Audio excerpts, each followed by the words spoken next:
Welcome to the Burning Pallets Podcast, sponsored by Texsource. Here's your host, Brian Boland. Burning last call. Burning. What's going on, guys? Brian with Burning Pallets Podcast. As always, my good buddy Mike's over here on the side. And we have some guests today who I already mentioned. Last call for Plastisol. Welcome, Hey, guys. what's up? Hey, Christy Thanks for and having Jeremy. Yes. this is a pleasure. It is. Normally, this would be rude of Mike and I to not introduce our guests the right way, it being last call for Plastisol. So I did go out of the Texsource normal. Yes. And Mike doesn't know about this. Adam doesn't know about this either. But you might have saw my little brown paper bag here. Are Uh-oh. you serious? What is this? Oh, yes. Got some beers. I Oh, This love is that. not fair. This is... Sorry, Adam. This is illegal in Texsource standards, by the way. Oh, really? Are we Oh, gonna? for me. Am I gonna You're- pay for this later? You're not getting in trouble. So what do you guys want? Corona or Miller? Can I have the Miller? You I'll can take have the Miller. Corona. Yeah, that's fine. Thank Miller and Corona. All right. But yes, so how do you guys do your introductions with last call? Just Typically we ask, like, what are you drinking today? So, you guys see it. cheers. Yeah. You guys solo cup it or no? Does it matter? No, we usually just No, drink okay, it, yeah. straight Good. up. And this is when I just need to let you know that Jeremy burps a lot. Yeah, I was burping with the Dr. Pepper during our meeting earlier. It's not good.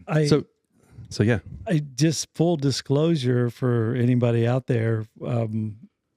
I don't have a beer here. But you don't drink, so it doesn't matter. Drinkless right now. Yeah, I We just can- want to we preface can this share. that no, I want to preface this by yes, I can drink beer. I have I had one in Long Beach. I just typically don't drink. What do you do? We can't talk about that on the podcast. No, you don't have to answer that. No. But yeah, so first beers on the podcast ever.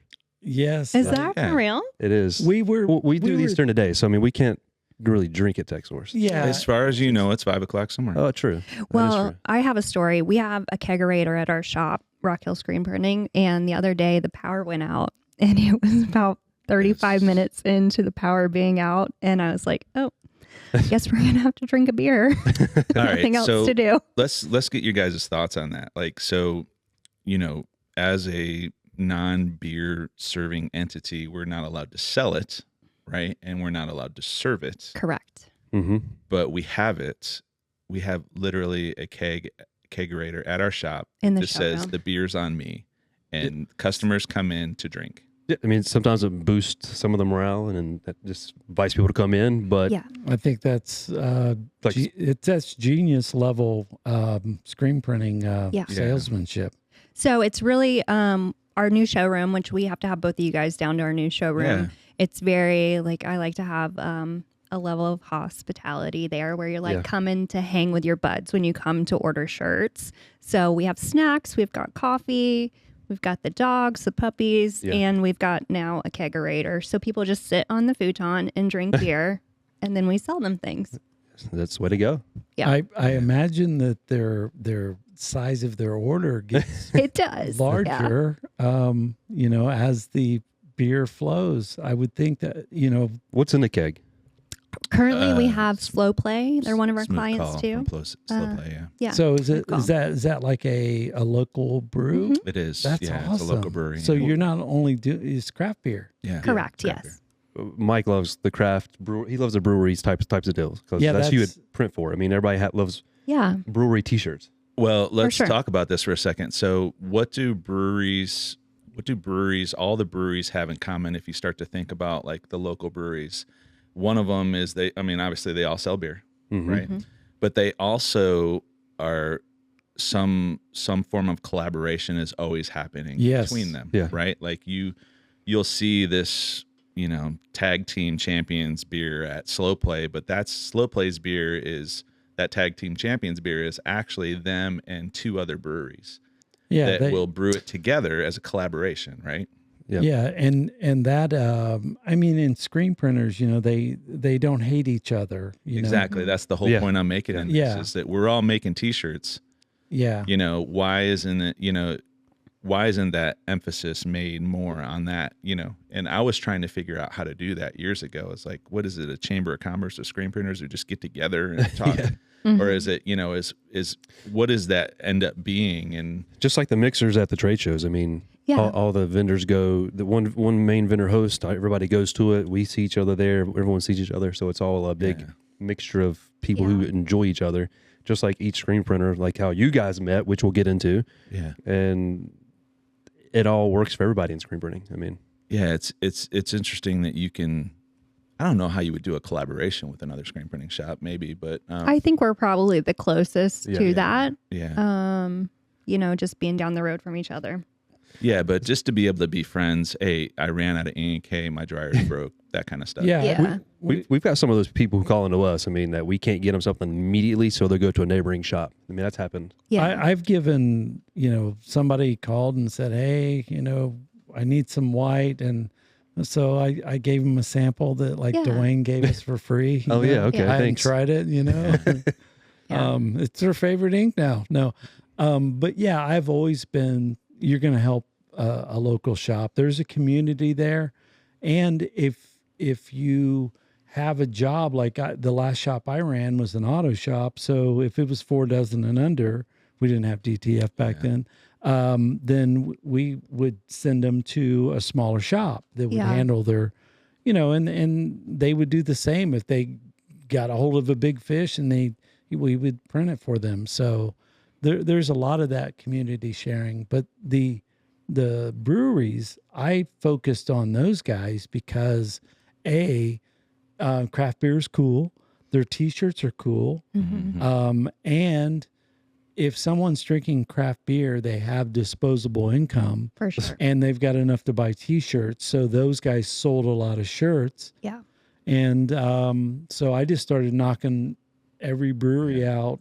We had 6 of them, I think, that we were that's printing nice. for. And There's tons, and you got tons in Charlotte and surrounding Rock Hill. You were in Greensboro, South Carolina. Greenville, Spartanburg. Yeah. So that area. And, Is that Greenville or Greenville? well, I lived in the Spartanburg. I know lived there's in 2 of them. the poor side of the Twin Cities. No, Spartanburg is actually pretty cool. I like that. Our shop was in Duncan, which was in between. But yeah, craft brew is just it's a winning ticket. Yeah. If I was to start a brand, it would be around that today. So we kind of skipped over we started talking about beer in the last call. So a lot of people out there who watch the podcast know you guys, know us, the whole community. So what they don't know is how you guys met, or that you might have told them. Yeah. But it's how you guys met actually from Texsource. Yeah, you guys Burning Panel changed our started here. life. Yeah, so you guys met from there. Eventually, I don't know how many years later, but it actually worked out Yeah. for you guys to join. And now you guys are out on trade shows and traveling for all these certain things. So explain that, how you met. 9 years ago. I think it's been, or however we years. started screen printing 9 years ago. Well, I meant 10 years in October. Yeah. It's timelines are a little different, but So around 2014, they were at a class here somewhere in Texsource. Yeah, 2013, basically. 15, yeah. Yeah, I think it gets to a point where you're trying it out of our house. Like we're doing it out of our house, making our own screens, making our own all kinds of stuff. You get to a point where speedballing it off the internet and everything. You get to a point. Speedballing it. That sounded nefarious. It did. People die. Yeah, the kids calling it something different now. But anyways, let me ask the teenagers. Yeah. But no, but yeah, that's how we basically. You get to a point where you have to. Hey, I need some professional help. I need to learn what I'm doing, and I've said that more than once. Yeah, and so I was like, all right, now it's time to call an expert, and so I found Texsource, and it's in Kings Mountain. Oh, I can take a class there, Screen Printing 101 in February. So, I'm messing around in November, December, and by February I'm taking a class, and I walk out of the class. And of course, you guys you do a good job of using that class to sell some things. And so I ended up with the full Vastex system walking out of here. As a full Dwayne sale, probably. Full Dwayne sale. Yeah. Oh, Dwayne got you. He's good. but then Christy was, part of the screen printing 101 class. And Yeah. then, so. Do you guys remember what T-shirt like you printed back then? I don't remember Was at it the that same class. old ass one Oh we no, do not now? at all. Back then, Oh, back then? back then, Dwayne and Ronnie were probably the prominent teachers of the Yeah. class. Yeah, Yeah. Ronnie. I don't know where I remember was, him. but- That scares me. Actually, you know what? It was your guys. Was it Robin, Robin's? It was Robin. No, it wasn't Robin. I don't remember Robin from No, that who was class. the other guy with the red hair? Or the, Yeah, Robin has red hair. Isn't his mom worked up front? maybe Josh Gilbert he had blonde hair, but No, who maybe. knows? Yeah, it was one of the younger guys. But you say you guys met at this class. How many people do we have in our classes? Everybody's exchanging numbers. Everybody's yeah, marketing with each other, and when they leave our classes, everyone has everybody's number from that class, right? Yeah. Yeah. They're all friends. They all become friends afterwards, especially in the Atlanta classes. Every time we have those one-day classes, it's insane how many people will join together once they Yeah. leave Texsource. And I think back then too, which is a little different than now, like social media wasn't as prominent back then. So when you went to this Screen Printing 101 class, you really were like, oh, I have friends now that are doing the same Yeah. things and feeling the same things and growing the same way in their businesses. And I need people to connect with, which now you kind of have social media to get some research and stuff like that. But back then, that's all you had. Yeah. Was the people you met here. So that's how. Yeah, so we kind of got to know each other then, and then throughout doing business, you get to talking.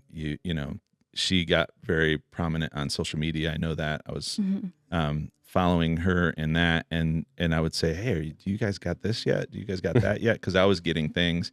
And no, we're washing our screens at a car wash. Yeah. I'm like, what? I remember that. You know? I remember Yeah, that conversation. I do not like to spend money at all. And so Yeah. I didn't buy a lot of Did- equipment. Didn't you guys burn your screens, put it in the trash bag, and then go to the Yeah. car wash as well? Oh yeah, we used to gosh. do a They're doing- ton of stuff like that. We Yeah. the first shirts that we made and sold, we were curing them in the oven. So like we Yeah. bootstrapped the business from $300, and every time we made money, we would buy a new piece of equipment. We would buy a flash, or She then we didn't would- like to lease anything, or no or no have a loan. payments. She ran a Freedom Express with 2 D100s, Yes. the little tabletop Yeah, D100 that's insane. Vastex dryers, tabletop So- dryer. Can I tell you a Off story auto. about that? That doesn't match up too well. Now that Listen, but I was so hard headed, which don't do that, guys. Just learn from me. It was a pain. But I did run the Freedom Express with 2 D100s because I was convinced that they were just trying to sell me. Robin was trying. Yeah, Yeah. Robin. Yeah. But I did run it from that. And then the other day we just sold that Vastex dryer that those You two kept it this long? Yeah, Wow. those 2 D100s. I sold those and I bought the Vastex dryer. And I remember like we printed shirts on that auto with 2 D100s until I had enough money to buy that Vastex dryer. And when we sold it this week, I literally cried.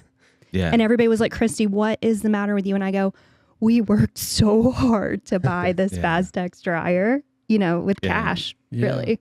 yeah. those that's pretty much a flash cure with a belt. Yeah. Yeah. That's all it is. Yeah. Yeah. Yeah, I would have. But they made it work. I mean, We did. We worked really hard, too hard. Always, people when they ask me, about getting a dryer for their shop, I'm like, you can't buy a dryer that's too large. Correct. Because you want the minute dwell time. Yeah. Yeah. And so if you're going to grow, you could always grow into it, but you can grow out of a dryer pretty damn quickly. Yeah, for sure. Where you're printing faster than the dryer can handle, or you're just under curing and sending, Yeah, we would send things through the D100 a couple of times. Like everything was dry, but man, it took forever, and we weren't making as much money as we could have, as quickly as we could have. I think it's because of it. impossible to get a minute dwell time on that short of No, a you can't. dryer. Yeah. Yeah, it's insane. It's So us building up to that whole point where we actually came back together was Christy wanted to do some embroidery, and my wife had learned a Baradin and started, and a couple other machines, and she was like, I can help you. We were reaching out to Christy for contract embroidery anyways. Hey, you can come. So Christy was embroidering, and then you guys. Well, she I was selling basically embroidery. Okay. but she was not selling doing it embroidery. in-house. We were doing it for her. Okay. And then Christy's like, I want to buy my own machine, and Jill's like, I'll teach you. Mhm. And so then that's how we became more and more friends at that point, and then Christy started hanging out more often, and then we did our whole industry thing where we did an open house at our shop, and we birthed the podcast from the open house. Yeah. And from that we kind of grew closer and closer, and built the podcast through that whole. That's probably within the past year, maybe year and a half that you built the podcast. 2 years. Yeah, it would be. Last year was a full year. Yeah. Because we were kind of around the same time frame of building our podcast. Mike came on 2021. I don't know who came first, Adam or Mike, but he kept pushing the podcast, pushing it. And then we finally said, all right, get what you need. Let's make a run for it. We brought in 15, 20 different names, had everybody in Texsource trying to go through the names. You came up with the burning pallets, right? But That's a good one. Adam's the originator of burning pallets. I can't. I like that. I can't remember what I was trying to get it called. Not as good. I've blocked them all from my memory. Our other one that we were between was Printer's Happy Hour. Yeah. We knew we wanted to focus on drinking and printing. That was Printer's Happy Hour. The whole brewery thing is, what do? You sit around at a brewery and you commiserate about work. Talking, yeah. So And then we landed on Last Call for Plastisol. It's got a good ring to it, for Yeah. sure. Yeah. Burning pallets only That's resonates with old school, Yeah. printers that you're going to burn a pallet. Yeah. Just the smell of a auto pallet when that rubber separates from the metal, that will stain your soul as well. That is a smell that will ruin your lunch for like 3 days. Oh my gosh. The wooden ones, not as much, but they're more of a No, fire hazard. Yeah. They kind of bubble up. And I burnt many pallets. Ryan, have you smoked a pallet? Of course, yeah. Yeah. Yeah. Everybody does. I mean, it's Everybody does. Yeah. We would catch most of them before the rubber would separate, but the screen would be destroyed. It was the old shuttle flash. Yeah, that's what she had. the workhorse shuttle so flash. the shuttle yeah. flash, if you went to lunch and sometimes they would get stuck, like even in big auto shops, they would get stuck in the forward position, and you would have to unbolt them or unplug them once you found. Ours would always get us because of the pellins. If you were test printing on a pellin, and then that shuttle flash came with the fan, and then it would go up into it. Yeah, catch on fire. Mm-hmm. Those are a fire hazard for sure. Well, yeah, that flash had the massive fan on the side, so it was rough. I mean, it's a good concept, but it was a little rough. I'm sure it was Terrible for water base, and we've tried many places, but that shop down in South Carolina just burnt down because of that, like leaving a flash on all night. Really? Over a Oh yeah, pallet. that Yeah, was it burnt the overnight. whole- That's like my worst nightmare. I can't think of the name of it. As where the Sounds like I think it was in Lancaster, it was but I don't know what shop it was. Bantams. Was it the USC Bantams? Is that down in that area? Like It sounds like insurance job to me. yeah. Yeah. It's anyways. You have to look at their book, see if they were in the So the my pallets, dumpster. the pallets I would burn would be all wood, because that's Yeah. back when I was printing in 2003. It was all wooden pallets. I don't think I even knew that you ever printed. Oh yeah, I mean, there's been plenty of talks about me and printing in these podcasts, but I would use all the stuff here. But I would print I started in high school with all the wrestling and baseball teams. Mm-hmm. You get wrestling. Any wrestler will buy a hoodie, a beanie, shorts, and the long jogger pants. So I would have 10 different prints on these 4 different things, these different garments. Started there, then just when I went to college, I would print for all the bars, and then I got into all the fraternities and sororities in Charlotte. And once you get a fraternity in a couple of those, in a couple of sororities, you have Hell Week, you got Rush Week. Yeah, they buy a lot of shirts. You got so many different things. I was selling tons of shirts, free parties, free tabs at bars. He was the T-shirt was hero really good, in college. Or Oh, the yeah. man, the T-shirt man. Yeah. I did a lot. So I mean, what attracted me to this whole business was it was cool. Yeah. You know, I mean, I went to high school in the 80s, so when I could print my own shirt and walk into school, of course, the first printed shirt that I printed and went to high school with, I was immediately kicked out of school for the day because I was wearing a Mr. Zog's Sex Wax T-shirt. said the best for your stick on the back. And yeah, this is Indiana, so nobody knew that a stick was a surfboard, and they saw the sex wax. Yep. And that was a badge of honor, but I was cool. You could, people would come to our shop and hang out, and it was the party place. Just like what you guys are trying to kind of form at your shop. Yeah, except we were smoking the devil's cabbage. Yeah. That's what was have you We're not doing that. Have you seen our episode with Stampinator? So have you ever met Jeff from Stampinator? Mm-mm. So this dude, he started off screen printing, and he had some bike club where he was dirt mountain bike club. Some kind of BMX kind of club, and I don't know, it's just a family friendly show. No, you do whatever you want. He starts off the podcast. He's drinking beers with us, and he's like, so I had this company called Free Ride Fuckware, and so as I'm going over this better. Free Ride Fuckware, and the Free Ride Fuckware, I'm sitting there going, oh my god, dude, shut up! What about the Free Ride Fuckware? All your sponsors freaking out. And then he goes, here, I've got a pair of shorts that I just printed, and he holds up this pair of shorts, and I'm sitting there, and it's like, I love ass on the back of the shorts. The Stampinator guy. I'm like the Stampinator guy. He's because he prints. Everybody knows that. Yeah. It's all Jeff. of them. Yeah, so he prints. Anyway, so it was the highest rated show we have. See? Yep. So, but those type of podcasts get you where you need to be. Yeah. I mean, you gotta he's a hilarious be edgy. guy. You got to be edgy a little bit and say, crazy stuff. yeah, I've seen some of the other ones you guys done. Metro Print, which I go to their shop all the time. Frank's awesome. Metro Print, I saw Print Grip was on there. Marshall Atkinson is your buddy, not mine. He's a gentleman. But Print Grip, how was that one? How did? Yeah, Chad.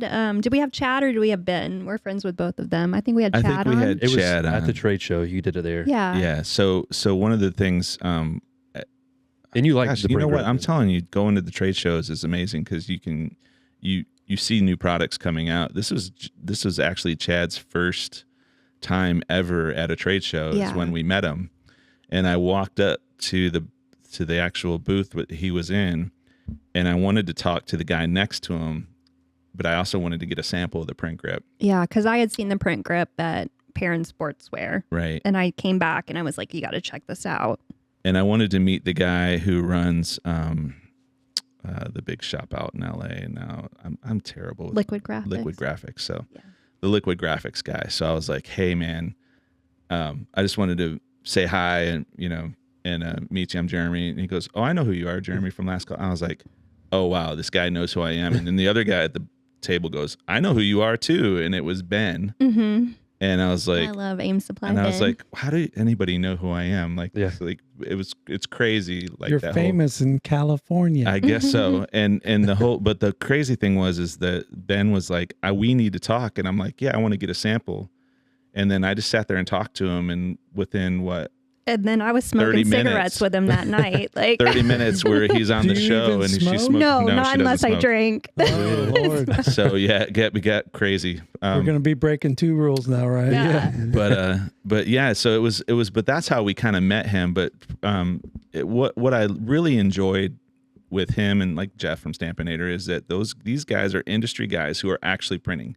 Both of them are printers, right? And they're just solving problems. Yeah. Mm-hmm. And that's the people we want to get to know. That's the people that I'm from an engineering background, so I want to know, like I have all these ideas, like how did you go from actually just being a printer to actually putting these ideas in motion? And so that's really the whole reason why we got involved with Print Grip to start was because of that whole thing. It's a different concept. It's solving a problem. Yeah, it's so cool. Because how many people have a problem with the fact that their floors look terrible because of spray tack? But not even just the floors, but like the impact to your employees of spray tack. Like I hate that. Like I can't deal with that. Thinking that we're doing long-term damage to all our employees. I try and push screen opener as much as possible to everybody. What? Yeah. That's the worst. But here's the thing: is everybody. What's the screen printer's nightmare is to have 12,000 hoodies, right? Like, or however many hoodies, right? Like 900 hoodies. You're like, oh my gosh. But those first 900 couple ones freaking- coming off, that you're just ripping that Yeah. stuff off though. So Yeah. you got to The get that happy sorting, the medium. print, You got to everything. spray every time. Yeah, with it's hoodies. insane. Yeah. And so you're But spraying. not with, I'm not talking with about- print grip. I'm talking about with print grip though. I mean, those probably first couple of hoodies, you're trying to rip the hoodie Oh off. no, the print grips. Yeah, it's a different mindset. It's a So, completely different mindset. With the print grip, I'm not sure if you've used it before, but there's ways to make it so it's not that pull on your first couple. So you Yeah. can use a shop rag or whatever, Yeah. and you can kind of lint it up a little bit so you're Yeah. not having that force that you need to pull. Anything brand new, like if you're gonna try it at all, and You got to know how to use it to make it work properly. exactly Because there's people out there who we know who hate it, Yeah. but they're using it improperly. So and it's like and it was expensive for them to tool up a Yeah. whole. well, that's the thing. Is, Auto. I think the mistake Yeah. most people make is that why would you go and change out your whole auto with something you do not know how to use, Yeah. and 'Cause then you try to run saw it production? on late night TV. Right. Saw it on Last Call for Plastisol. Yes. So you have You're to like, go. It must be right. You must need to test it. You got to get your employees' mentality. You can't the owners will go, I want you to use this, and the employees are like, this sucks. I mean, from our side, selling to all screen printers, selling to you guys, trying to get your printers to want to try something new is completely difficult. Oh, it's Yeah. terrible. Yeah, deal with it's it. like- You three all deal with it. I've never done that side. I've printed, Yeah. and you guys know I've printed before, but I've always been on this side of. Please industry. try this new emulsion, and you're like, what? Yeah. It's so much. Yeah. I don't care. We are emulsion. We're good there. Yeah. Yeah, I know that there are emulsions made today because people have been using them for 20 years and they're far superior more, but Yeah. they're just stuck on. Yeah. Well, that- and that- if you think about like any product you change in your shop, like that ball just rolls downhill. Like it changes so many other processes down the line. And I think a lot of shop owners don't think about the impact to their printers and their staff of like, okay, if you change your emulsion, you're going to change your time of exposure, then like your ink deposits, it's going to print differently probably, and your printers are all going to have to get used to this, like how it rolls downhill. And you got to give your printers and your staff time to like work all these details out versus just like change this today and roll it's with what it, you do in the the month of December. Yeah. Right. sure. Yeah. You just don't drop it in and go, all right, good luck. Yeah. So there's a learning curve. It's just like going to water base. Oh my gosh. Like, why would anybody go to water base if you're used to Plastisol? Yeah. Well, there's a lot of reasons why you would do it, but you're not going to just go cold turkey and stop using Plastisol. Yeah, You go out gotta of work business. it in. Yeah. You gotta figure it out. However, I think it's easy to get into water base. It is. It's easy to buy the ink, but to get it in a production, make it work Production, with your, yeah, auto, your that- art, make it work in your environment. Exactly. The environment is so important Yeah. in water based. That's why we've always said, like, no, thank you. We'll stay to stuff that Yeah.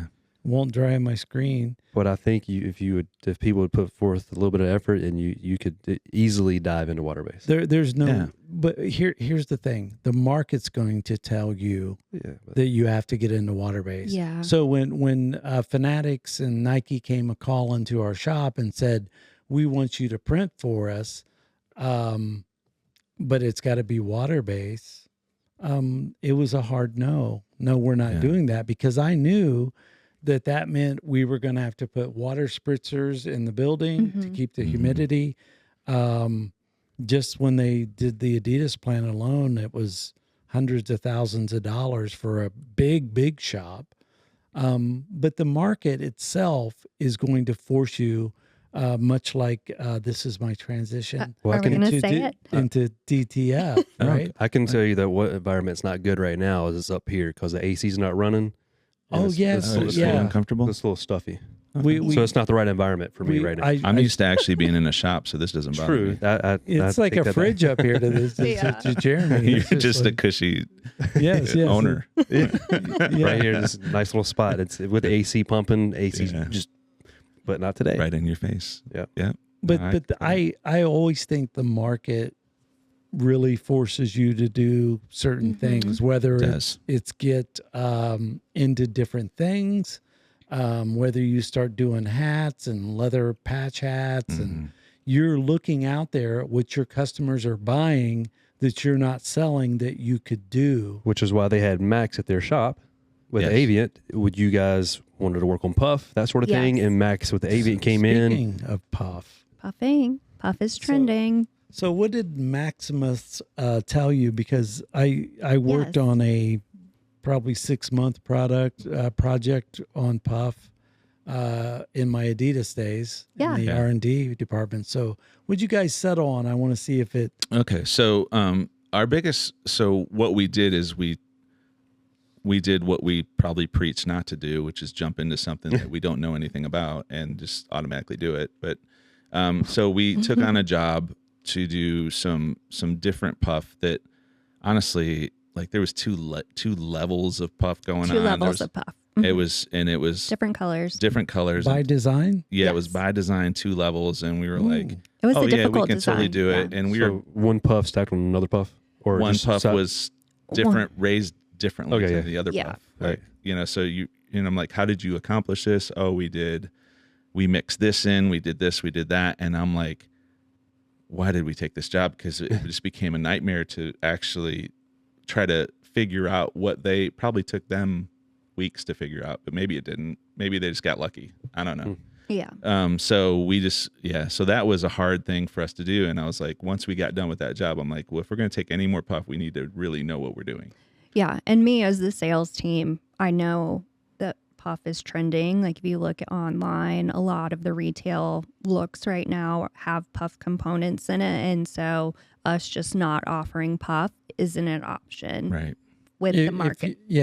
With the market we want to be in, you know? Exactly. I know you can like go out to Howard's custom transfers and you can get puff transfers and everything like that. So if you don't want to dive into doing puff yourself, because it is a specialty ink and you need to learn how to use it. If you're going to use it, you can't just say, I'm going to open some puff and run it today. Yeah.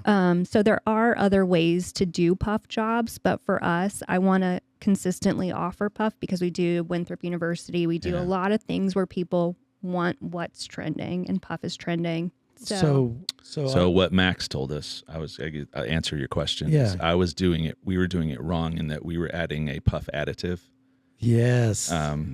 So we're not doing that anymore. Yeah. And so what we were doing was losing color on, pigments. And so everything that we were doing was that puff additive, and it wasn't working out. And so Max said, no, do puff base by itself. Yes. Add colors on top of that. Correct. And you guys are doing it good. And then we Thanks, basically Screen Mike. Yes. I mean, I've always, that's the answer. And it's more durable too. Yeah, it is more durable. And then we somehow ended up with a full gallon of clear and a full gallon of puff from Texsource. Because I like to find things online and say, oh, we need to try this too. Yeah. So we ended up with these full gallons, and so I threw that out there to Max. It said testing for Texsource, and I was like, how did we end up with this? And I'm like, Max, thanks for the free ink. And he goes, that wasn't for you. Oh, really? So we got your ink.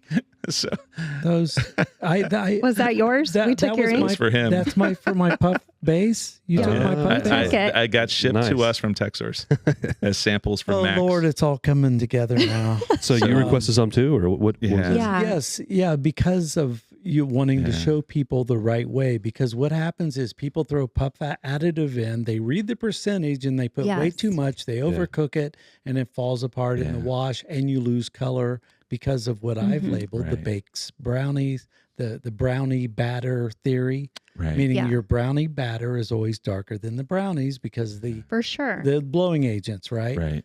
And we had a similar project at Adidas, and that was how we solved it. Now, Max didn't get up there in these days. We were just on our own, just grinding it out. But they wanted to do multicolored puff, and they wanted it to imagine like polka dot, where it's all solid, dark pink, but they just wanted the dots to come up. Yeah, cool. Only. So we would print the base underneath, and then it would be in register, and you could push that up through. Neat. And also get it, because NFL, they're not going to put up with color shifts. Yeah. So A lot of people want, and if you're contract printing for someone too, like your colors have to be right. So you have to know what you're doing with these specialty inks. yeah, and you want to cure them like you do your barbecue, low and slow. Yeah. Yeah. So that Max guy Mhm. is an avian guy, obviously, and so I don't know if you guys have seen, but I don't want to interrupt you, Chrissy. I apologize It's for okay.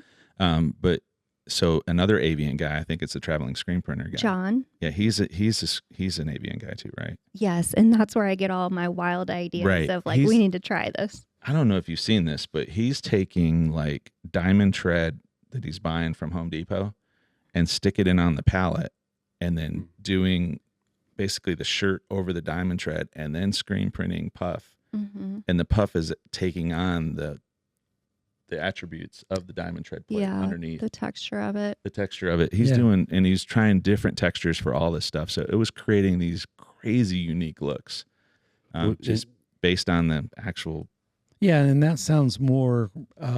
indentations. I don't know. It was weird. I dig that, because I like just doing unique type Yeah. things. To me, is a lot of that stuff sometimes can translate to production, where other Yeah. times it's like I need 18 diamond plate pallets Yeah. for my Yeah, auto. you can't do that. Yeah, But it's the a thing- Oh, I'm sorry. it's just the idea that this still is part art and part Yeah. creativity. Yeah. So we like to print shirts bi-monthly, just Rock Hill screen printing shirts, and we give them away in the showroom. And we always try a new print technique with them. And the purpose of that is so when people come in, not to sell them the diamond tread or whatever, Yeah. but just to No. say, like, Yeah. you're in a place with people that are true tradesmen. And like, we Yeah. charge more, and because we're tradesmen and we care about our craft, we're trying to be outside of the box. We're not just trying to slap some ink on a shirt. We have ideas here. Yeah, and you made an important point when we were walking up to the podcast studio here, is that you can choose to be a printer that is on the higher side, but you're delivering that high quality, or you can be the guy that is just trying to lowball everybody. And how many shops are closing, all the time? Yeah. They're being killed by DTF. And the other thing you mentioned is they're not charging enough. You're not charging enough to pay for everything. Like, all our supplies are going up, our overhead is going up, labor's going up. Like, you have to charge enough to survive. Yeah, and knowing what those numbers are. Especially nowadays, because our last podcast we talked about was about you guys, and about Max coming in and testing the specialty inks, and Mike made a point with DTF coming in. All these shops need to figure out a way, if they don't have DTF, to how to get these different types of puff prints and glitters out there to separate themselves from DTF. Mm-hmm. If you're just going to say I'm not doing DTF at all, then I believe to survive, you're either going to have to do contract, high speed contract, and compete in that bottom. But I don't. Or you're going to have to be able to pull off specialty stuff that can't be done with digital. Mm-hmm. I just don't understand at this point and where DTF is and like how good it is, why you would say I'm not going to do it at all. I know. It doesn't make any sense. it's A an year old school ago it mentality. did, but now it doesn't make any sense. So, well, here's a couple things. Is I think everybody heard the horror stories about direct to garment, right? And that and so they didn't want to do direct to garment because of all the maintenance issues and all of that. So when DTF first came out, it was the same story. Like, there was some maintenance issues. You were constantly replacing the heads. It was only one manufacturer of heads, right? Like, it was that whole thing of print heads and all that. And so nobody wanted to jump in at first. But then once it started to grow and develop more and more, and I mean, of course, it just improves over time. I mean, the iPhone's 10 times better than it was when it first came out. So like those technologies have to grow and basically be worked on in order to be better. And so that kind of stuff goes on, and you're like, well, I've heard people say, well, DTF is like vinyl. It just feels like vinyl. And I'm like, it's because you're again, you're not trying to develop what you're doing. You're just printing what you need to print, and you're not testing it. You're not doing any R&D. You're not messing with the art. You're not changing anything. You're just hitting the print button, and you're getting, crap in this crap out, right? Like, so. And the same is true in screen printing. Yeah. Screen printing feels terrible if and I'm going to call you out. I don't care if you're a customer. There's some shops that all they have is 110 mesh. And I'm like, what the hell? Are you serious up in here right now? Yeah. And then but I bought a good shirt. I bought a next level, or I bought this. I can't burn half tones, like, well, you can, but they're the size of hockey pucks up in here. So, but that's true with all of these is like, how can we get the best out of it? And I can't wait. I told you guys I got to clap back on the shirt that I did DTF yesterday. It feels absolutely amazing. DTF? No, yes, great. I made it yesterday. It's nice. It feels absolutely amazing. This is a second or third Tokyo shirt. What is this? What's Tokyo? No, it's the same one. I took it and I half toned it back, and then I what is Tokyo in this guy? This is Tokyo, like the apocalypse. The robots have taken over and shit. We're all gonna die. Why, we're already dead.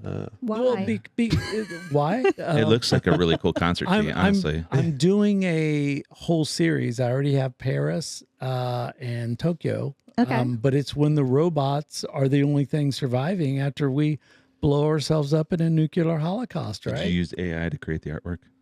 No comment. No comment. No, I'm a very gifted artist and creative person, and I spent 15 minutes.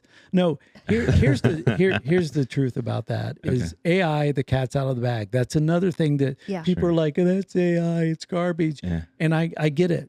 Creative people, their butt hurt. I would be too. Right. I would be thinking like, hey, this is my job. But what makes you different? Mm-hmm. If you're not making yourself different in this industry or any industry, then you should not feel secure. Correct. It's innovation and being different.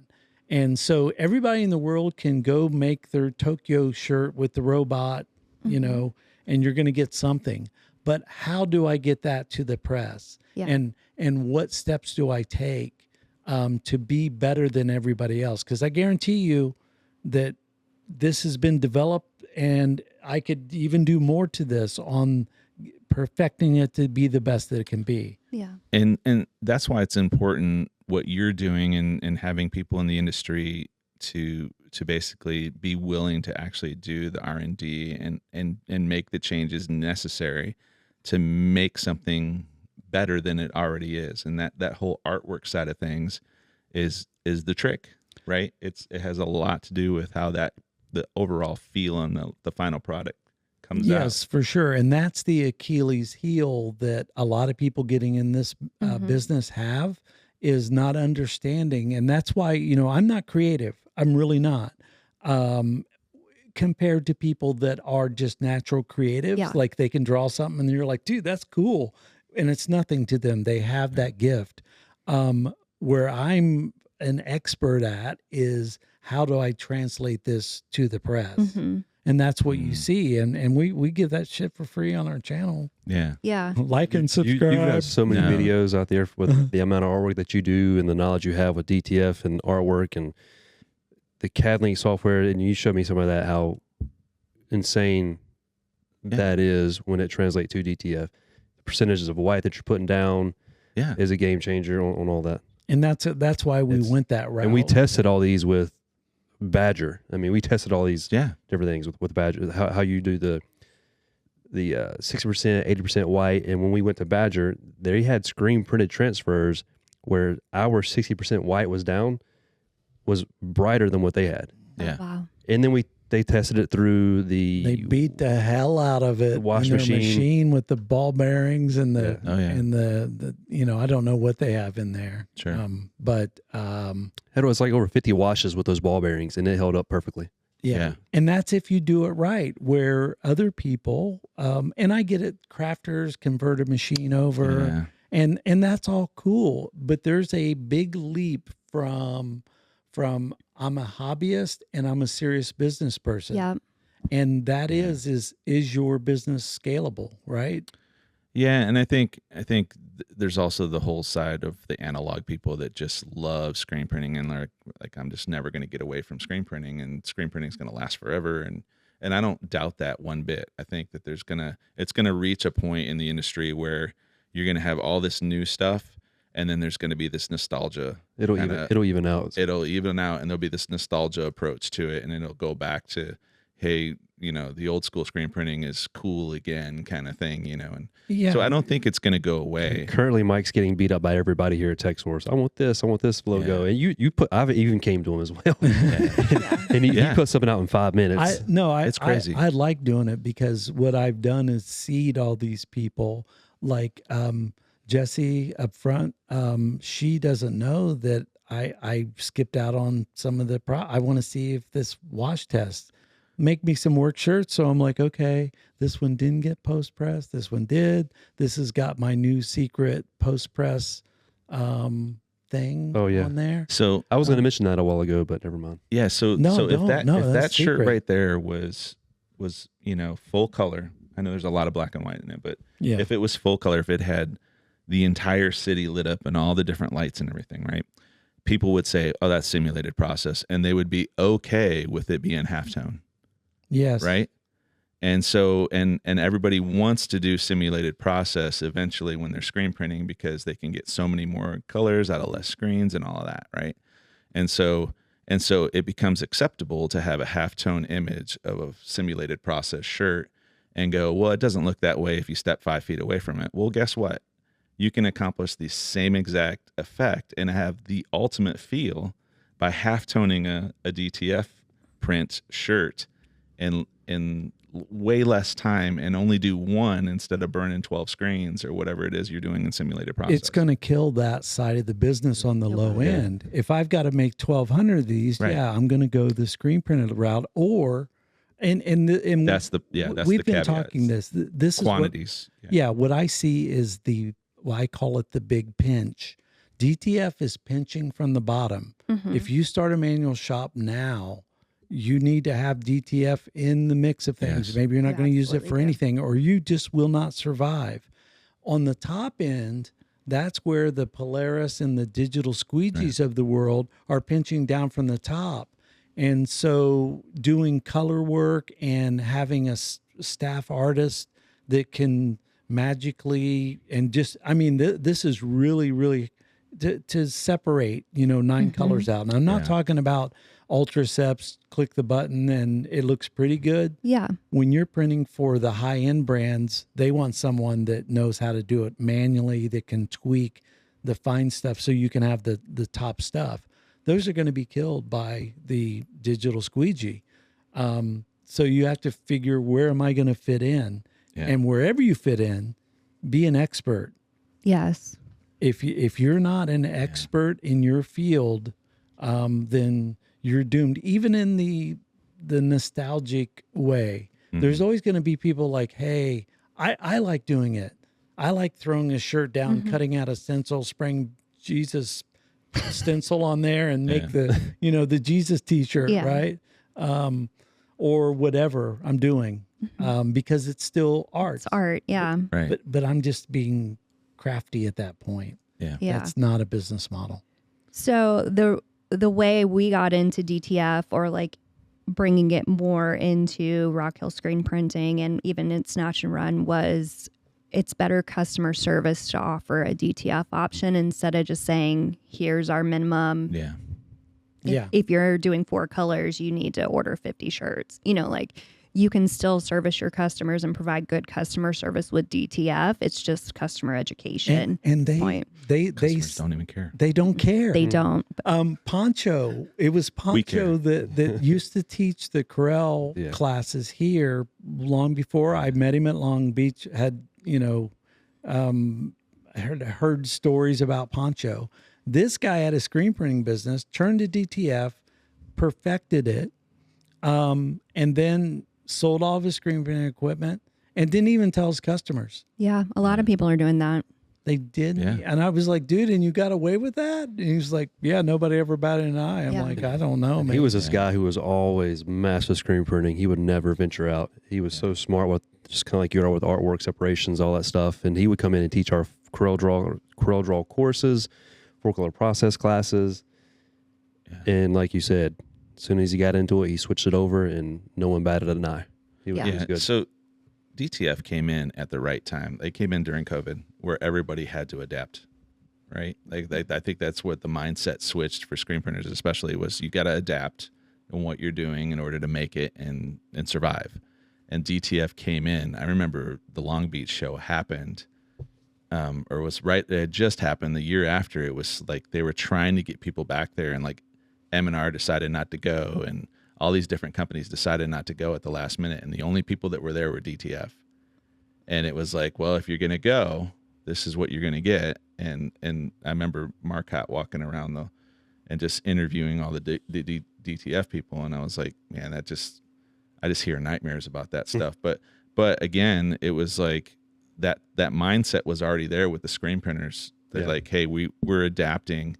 And so it was okay. It was like acceptable to adapt and let's look into it. Let's give it a try. And the super colors came out and then, oh, that's not so bad. And then, you know, hey, what point do I need to do to get it actually brought in-house? And so it's not that much. I think it's $1,000. If you spend $1,000 a month on contracting out DTF, you can afford to bring it in-house and actually get an ROI from it. So. Yeah, and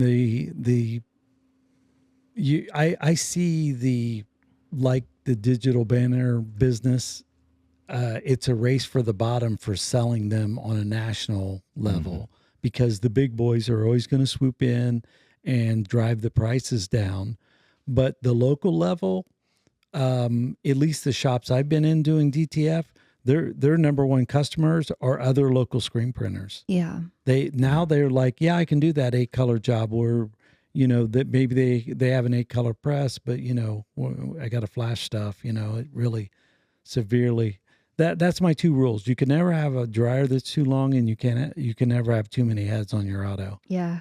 You just can't. I mean, but the other screen printers are the DTF guy's best friend.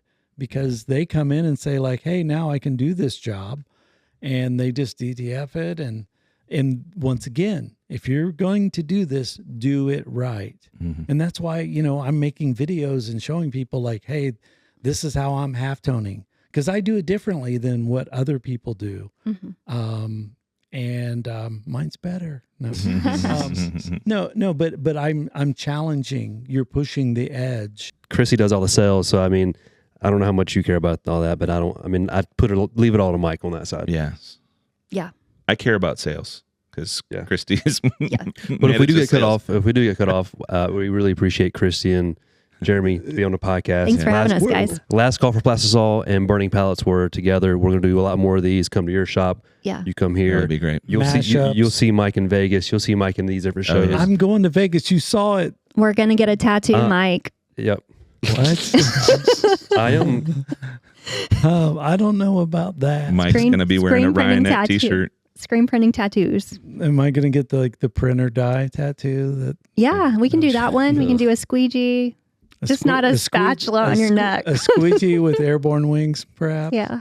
Tokyo squeegee. Yeah. But Mike's he's gonna start doing more of these shows. I mean, I can't always get to all these shows. I'm at different locations doing stuff, but he should be at more of these shows. Yeah. Hopefully, if I have to represent the T, Texsource. If you don't cost us too much, which you don't, he's pretty good. I eat once a day. I mean, what the hell? I mean, he doesn't how drink, cheap is so that? that's cheap. I know.